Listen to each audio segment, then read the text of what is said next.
Akkam jirtu maatiiwwan qubee akkaadaamii baga nagaan gara YouTube chaanalii keenyaatti dhuftan an Lammeessaa Baqqalaati. Guyyaa irraa keemistirii kutaa 11ffaa Unit 2 Chemical Bonding Part 10 kan jedhu mata duree 2.32 Intermolecular Force in Covalent Bonds akkasumas 2.4 Metallic Bonding kan jedhu qabadhee isinii dhiyaadheera. Amma video keenyaatti na hordofa. So here our objective kaayyoo barannoo keenyaadha. At the end of the lesson you will be able to define intermolecular forces. Intermolecular forces maal akka ta'e ibsuu qabdu. Name different types of intermolecular forces. Gosoota intermolecular forces ibsuu qabdu. Explain dipole-dipole interaction. Dipole-dipole interaction maal akka ta'e ibsuu qabdu. Give examples of dipole-dipole interaction. Fakkeenya dipole-dipole interaction kennuu qabdu. Define hydrogen bonding. Hydrogen bonding maal akka ta'e ibsuu qabdu. Explain how metallic bond is formed. Metallic bonding akkamitti akka uumamu ibsuu qabdu. Explain the properties of metals and its bond. Amala sibiilotaa fi boondii sibiilonni uuman sirriitti ibsuu qabdu jechuudha erga barannoo kana barattanii. So 2.32 Intermolecular forces in covalent bonds.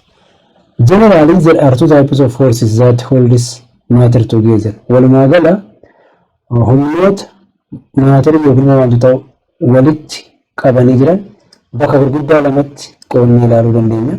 The first one is intermolecular force and the second one is intermolecular forces. Intera fi inter jennee bakka lamatti qoonnaa jechuudha. Intermolecular forces are a chemical bond like ionic, covalent or metallic that exists within an atom. It exists within an atom. Exists within an atom. Atomic gidduu kan jiru jechuudha. Atomic gidduu kan jiru intramolecular force jennaa jechuudha. Intera within an atom. For example, chemical bonding that we have discussed in grade 10 or in grade 9. Grade 10 or in grade 9 chemical bonding nuti ibsine hundi isaanii maal jechuudha? Interaadha. Intera means within an atom. Humnoota atomota gidduu jiru jechuudha. Covalent bond, metallic bond. Kanaaf isaan kan intera jenna. Intera kan nuti jennu are those forces that hold neighboring ions or molecules together. Inni kun immoo humna moleculoota lama gidduu jiru jechuudha. Molecules suni molecular ion ta'uu danda'a, molecule normaalii ta'uu danda'a jechuudha. Kanaaf neighboring molecule, for example, amasitti hydrochloric acid and water. Molecule kana lamaan gidduu jiraachuu danda'a. Then it is intermolecular force jenna. Asitti immoo maal jenna? Intera keessatti immoo fakkeenyaaf amma soodiyemii fi kiloorinii wal nyaachuun soodiyem kilooraayidii zalbiitu natiin yeroo kana maal jenna? Intera jenna jechuudha. Intermolecular forces are weak forces compared to intermolecular forces. Intermolecular forces wajjin wal bira qabnee gaafa laallu intermolecular forces maal jechuudha? Weak jechuudha. They are weak forces.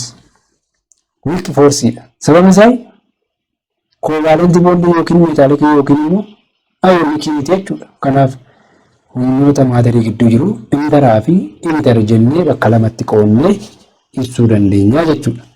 The strength of intermolecular force affects physical properties of species such as melting point and boiling point. Jabinni intermolecular force kana maal affect gochuu danda'a? Melting point affect gochuu danda'a.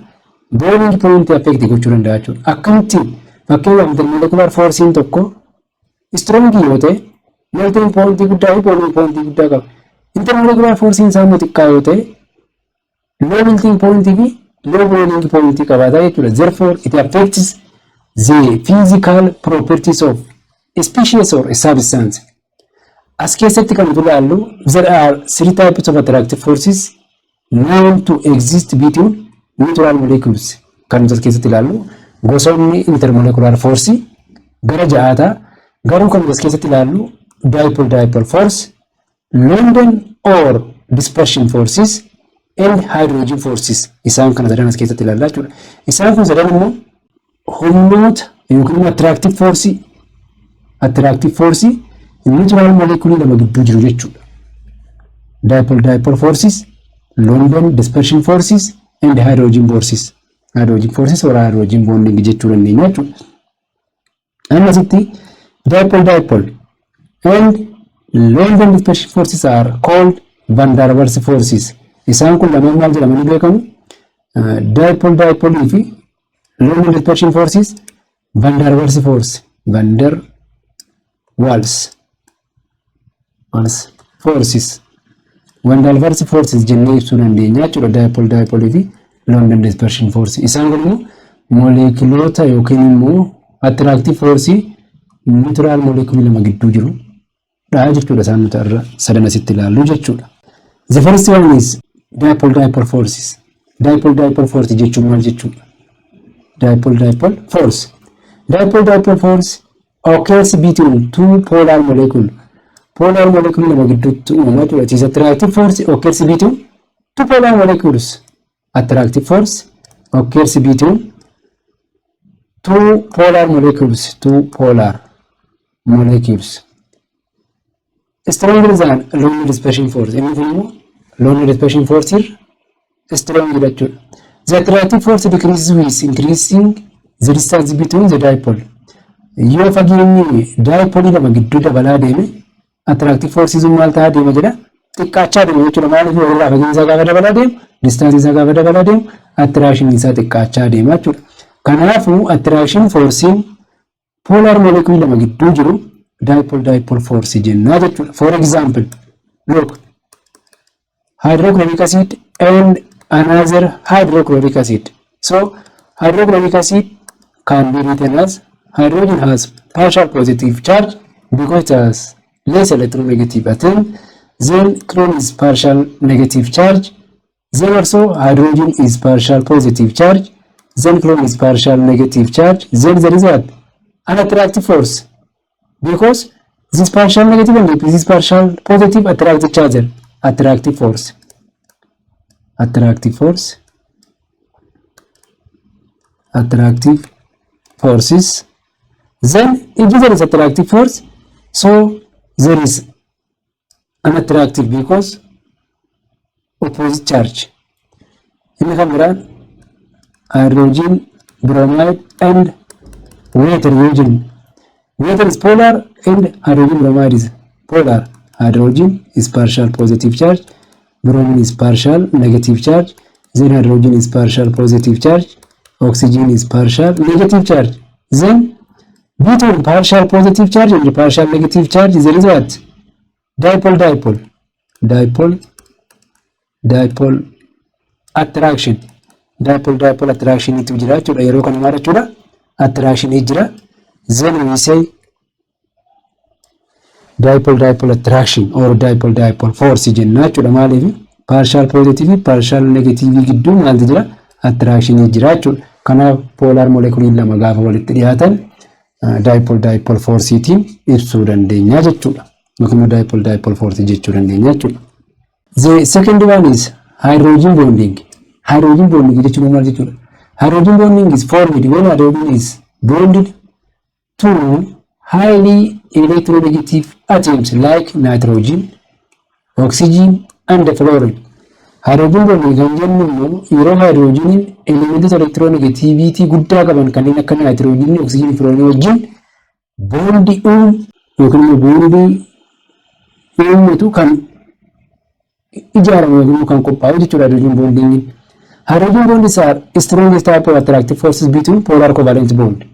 Polar covalent bond jiran hundarra more strongest kan ta'e hydrogen bonding dha jechuudha. Fakkeenyaaf amma bishaanii fi fluorine gidduu yoo jiraate fakkeenyaaf kana maal jechuu dandeenya? Hydrogen fluoride and water jechuu dandeenya jechuudha. Then fluorine maal qaba? Partial negative charge qaba. Hydrogen partial positive charge qaba jechuudha. Yeroo kana partial positive partial negative then there is hydrogen bonding. The bond is formed between fluorine and hydrogen. Fluorine is what? Fluorine is more electronegative than hydrogen then hydrogen is form a bond with the more electronegative atom. Kanaaf amma sitti maal jechuudha fluorine fi hydrogen bondii more electronegative atom dha fluorine yeroo kana hydrogen bondii jenna jechuudha. Amma kuni bondii haa ta'uutu malee maala attractive dha. Not poor covalent bond. Poor covalent bond matitti attractive force dha jechuudha. Then amma sitti ammonia fi bishaan gidduu jechuudha. Ammonia fi bishaan gidduutti gaafa uumamu water then ammonia. Amma ammonia irra maal jira? Lone pair jira. Then ammonia partial negative charge qabaata. Hydrogen ammonia partial positive charge qabaata. Oxygen asitti partial negative charge qabaatti jechuudha. Then asitti oxygen hydrogen then oxygen is partial negative charge lone pair lama qabdi. Asitti hydrogen partial positive charge qabaatti. Then nitrogen hydrogen amma asitti nitrogen kanaa fi oxygen kana gidduutti maaltu jechuudha. Oxygen fi nitrogen gidduutti hydrogen fi nitrogen gidduutti maaltu between hydrogen and nitrogen maaliif kana bifa kana barreessuu dandeenya. Hydrogen then nitrogen hydrogen jenna jechuudha. Then amma sitti kun partial positive dha kun partial negative dha attractivity uumaa jechuudha. Then what we say hydrogen bonding jennee bifa kanaan ibsuu dandeenya jechuudha. Kanaafuu bondiin hydrogen nitrogen gidduutti uumame jechuudha.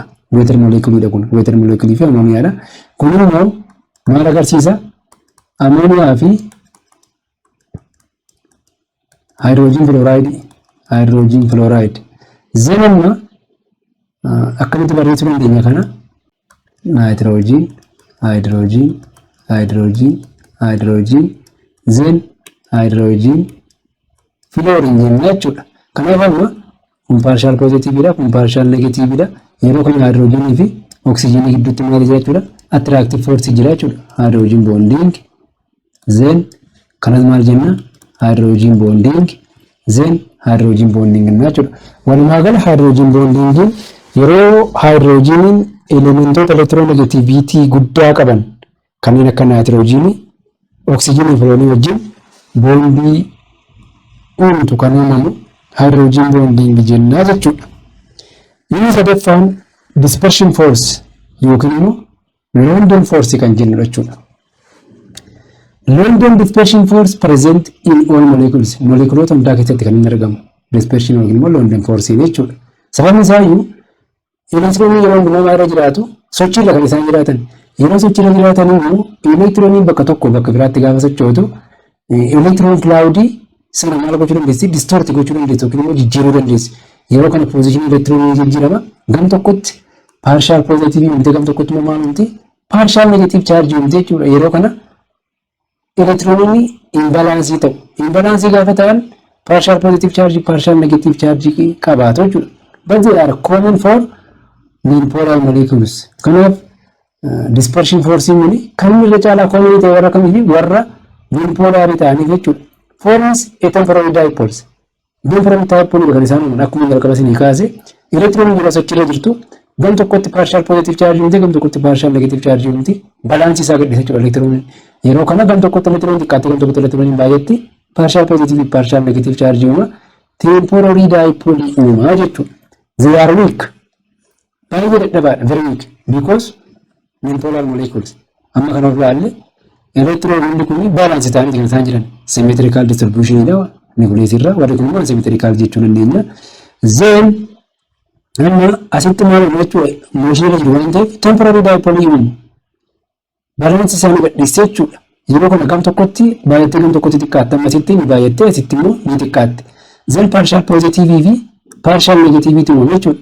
They form what? Temporary dipoles uumu. Then dispersion force jenna jechuudha. Kanaafuu dispersion force atomoota hundaa keessatti kan inni argamu. Irra caala kan inni common ta'e garuu warra kamiif warra nonpolar molecule ta'aniif jechuudha. Asirraa kan nuti hubachuu qabnu London forces tend to increase with molecular mass or molecular weight.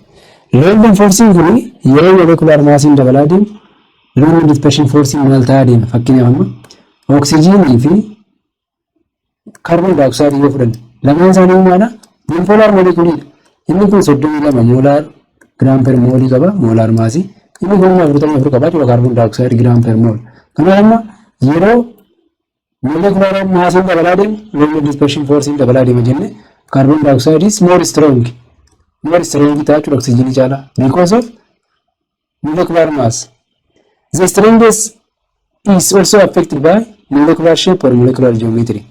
Jabinni isaa kun molecular shape yookiin molecular geometry maal ta'uu danda'a? Affect ta'uu danda'a jechuudha. Shapein murteessuu danda'a waan ta'eef. So the strength of dispersion force depends on jabinni dispersion force kana mamarratti hunda'a. The first one is molecular size or molecular mass. Molecular mass kun molecular size irratti hunda'a. As molecular mass increases, loon dispersion force increases. Akkuma isin hin jedhe oksijiinii fi kaarboon daayoksayidii gaafa lamaan isaanii bipoolaar moolekuliidha. Garuu kan kaarboon daayoksayidii 44 kan oksijiinii 32 jenneera.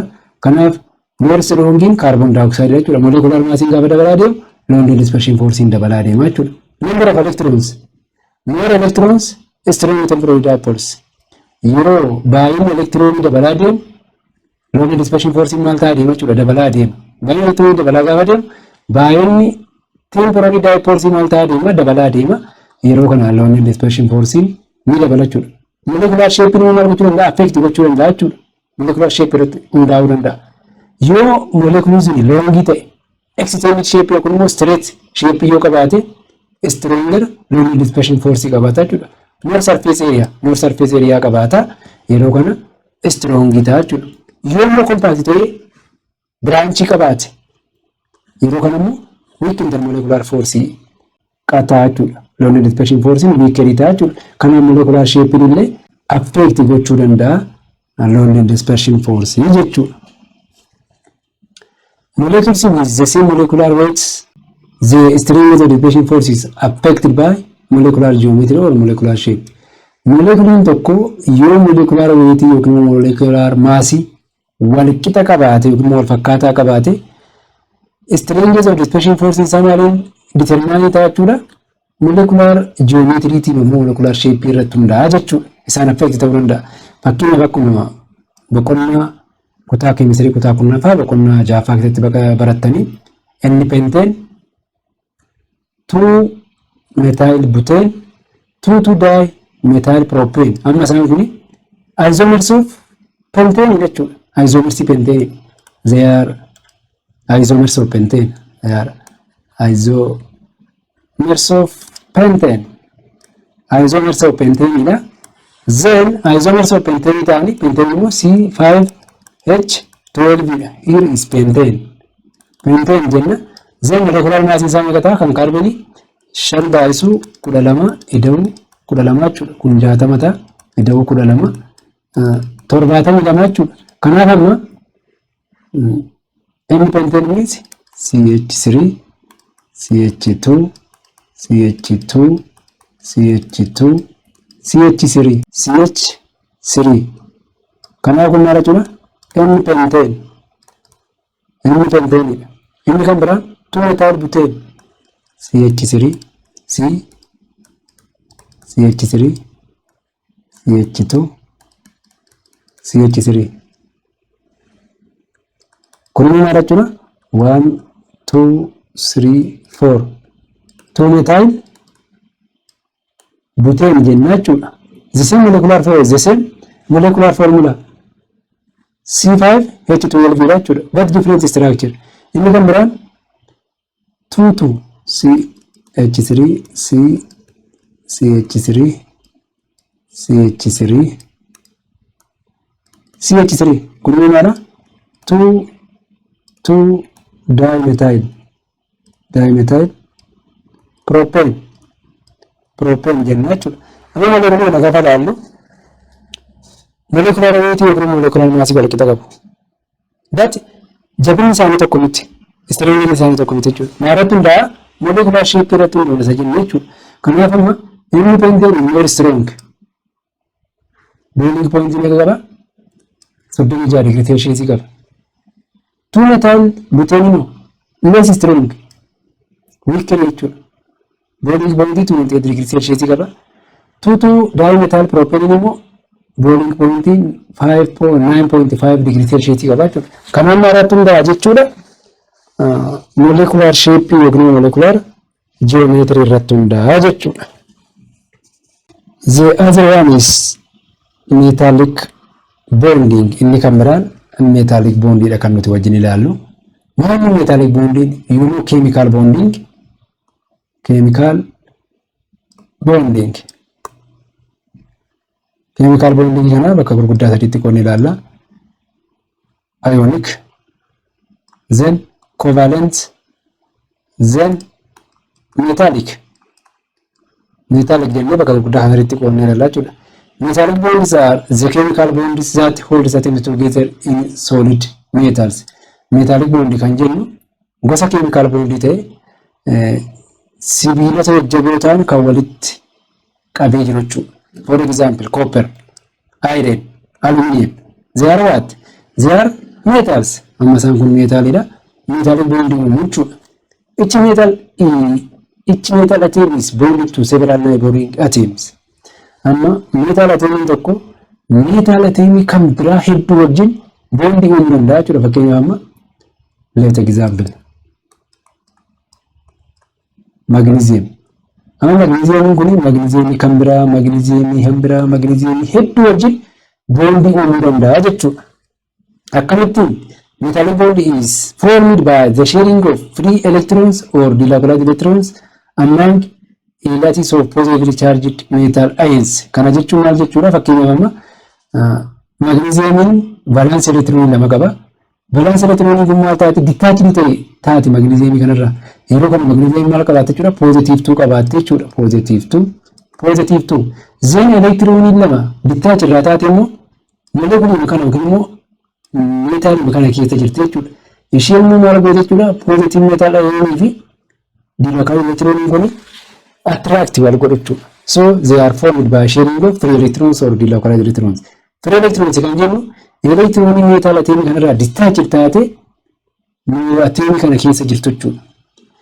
The dilapidated electrons are not attached to atoms. They can move through the metal easily. Amma dilapidated electron kan jennu electron metal kana gadhiistee baatedha. Atom kanatti qabattee jirtu. Then metal lattices keessa maal taate jechuudha? Olii gadi movement gaggeessite jechuudha. The bonding electrons are relatively free to move throughout the entire three-dimensional structure. Yeroo kana bonding jechuudha maal jechuudha? Yookiin electron bonding into three-dimensional arrangement kana keessa oliif gadi bilisaan sochooti jechuudha. Kanaaf amma walumaa gala metallic bonding ionic bonding covalent bonding irraa addadha. Because they are formed among the same metal atom. Among the same metal atom. Metal atom wal fakkaataa gidduutti kan uumamu jechuudha. Kanaaf warra kaan irraa adda jechuudha. Formation of metallic bonding. Amma metallic bonding akkamitti uumamu? Metals have few valence electrons. Akkuma isin beektan meetaalonni valence electronii muraasa kan isaan qaban yookiin immoo xiqqoodha. Tokko hanga sadii jechuudha. Gareen tokkoffaa tokko, gareen lammaffaa lama, gareen sadaffaa sadii. These electrons become detached from their atoms. Electronni kun immoo maal godhachuudha? Akkuma jalqaba sana kaase atomii sana yookiin immoo meetaalii sana gadhiisanii free movement gaggeessu jechuudha. Meetaal lattii sana keessa. The metal atoms become positive ions or cations. Electron gadhiisetti irraa waan ta'eef metal atoms maal uuma? Positive ion yookiin immoo cations uuma arranged in a regular pattern or lattice. Pattern yookiin immoo lattice metal sana keessa maal ta'a jechuudha? Arrange ta'a jechuudha. Positive ionism. Then the free electrons form sea of electrons. Free electrons maal ta'a jechuudha? Sea of electrons yookiin immoo galama electronota uumte jechuudha. That holds the metal ions together by electrostatic attraction. Fakkeenyaaf calcium ion calcium atomii electron detached taati then detached taate jechuudha. Kana booda electron gadhiiste kun maal uumte jechuudha? Sea of electron yookiin immoo galama electronota uumte jechuudha. Then amma kun negatiiviidha, kun poozitiiviidha. Maal jira? Attiraakshinii jiraata. Positive negative attraction, positive negative attraction, positive negative attraction, positive negative attraction. Then maaltu jechuudha? Bondii tuuma jechuudha. Therefore metallic bond is formed by the attraction between metal cation or metal kernels and the sea of delocalized electrons.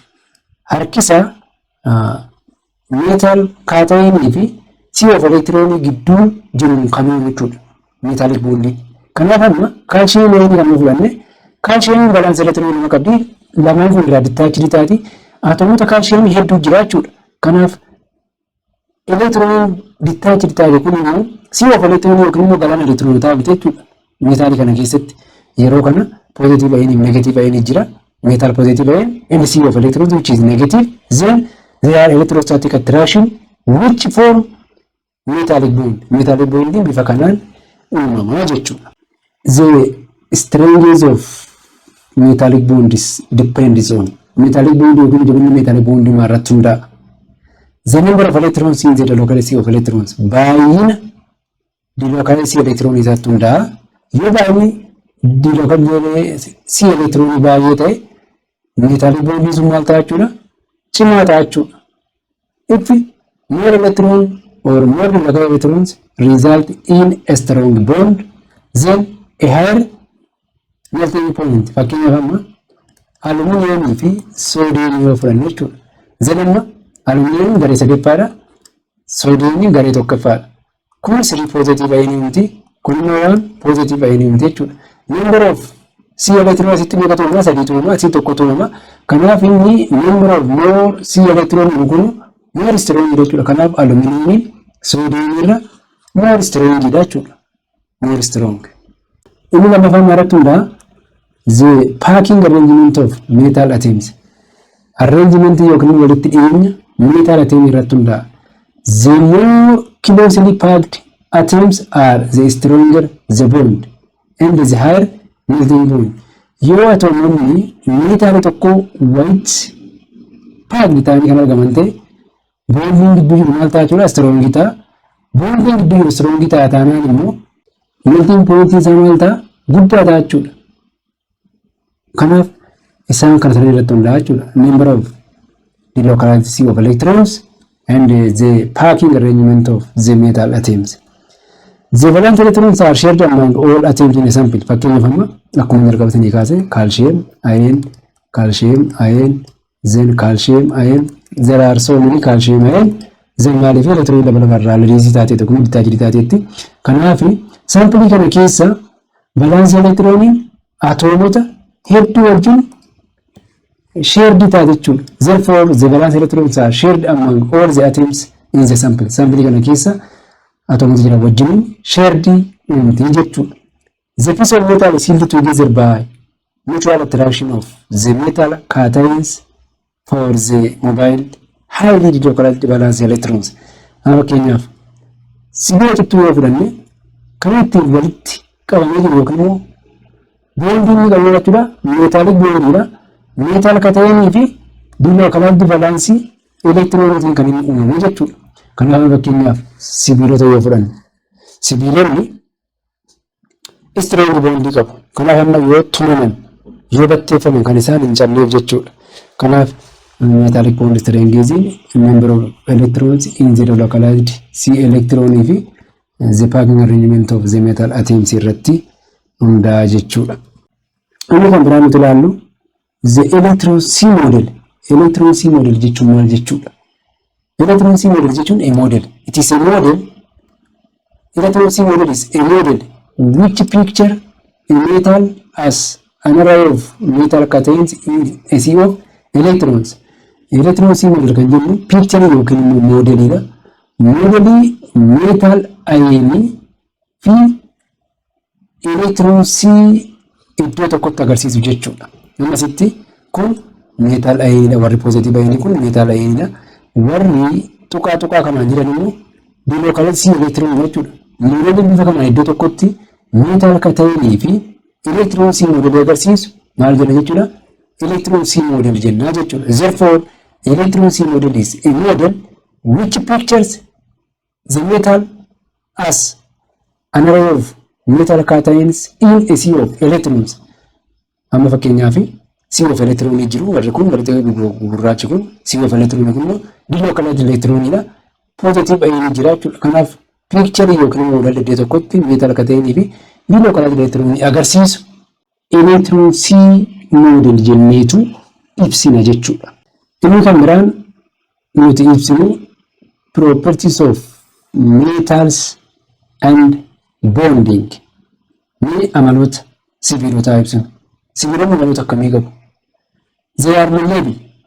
Malleability ni ductility. Sibiilonni maadha? Ni batteeffamu, ni shibbeeffamu.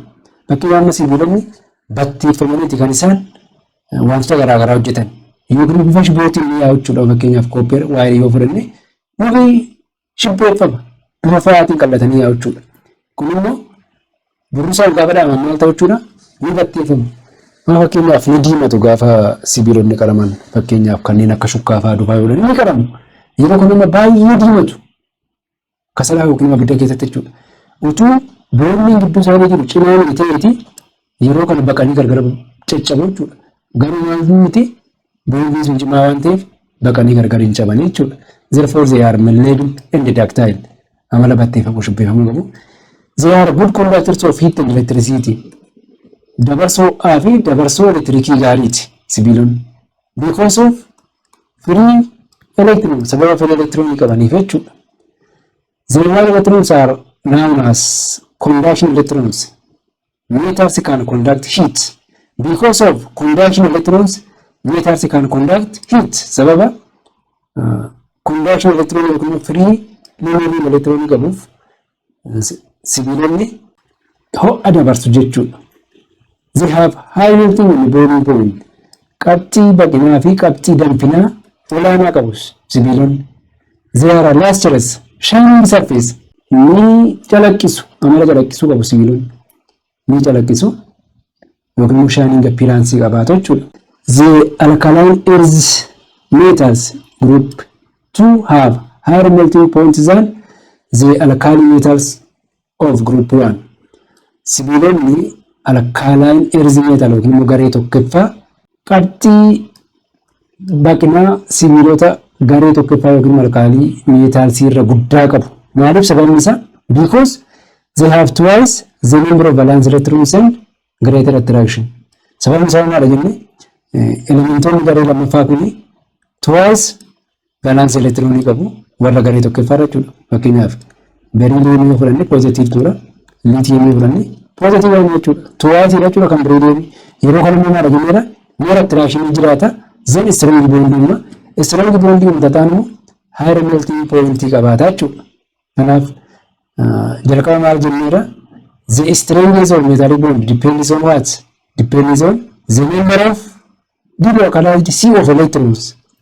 Yoo baay'inni delocalized electron dabale metallic bond maal ta'a jenne? Ni dabala jennee jechuudha. Kanaatiif bifa kanaan ibsuu dandeenya jechuudha. Barnoota keenya guyyaarraa asuma irratti xumurra. Next topic part 11 2.5 chemical bonding theories kan jedhuun walitti deebina. Warri YouTube channel kanaaf haaraa taatan subscribe gochuudhaan maatii ta'a. Video kana yoo jaallattan like gochuudhaan hiriyoota keessaniif immoo share gochuu hin dagatina. Galatoomaa. Yeroo barnoota gaarii qabaadha.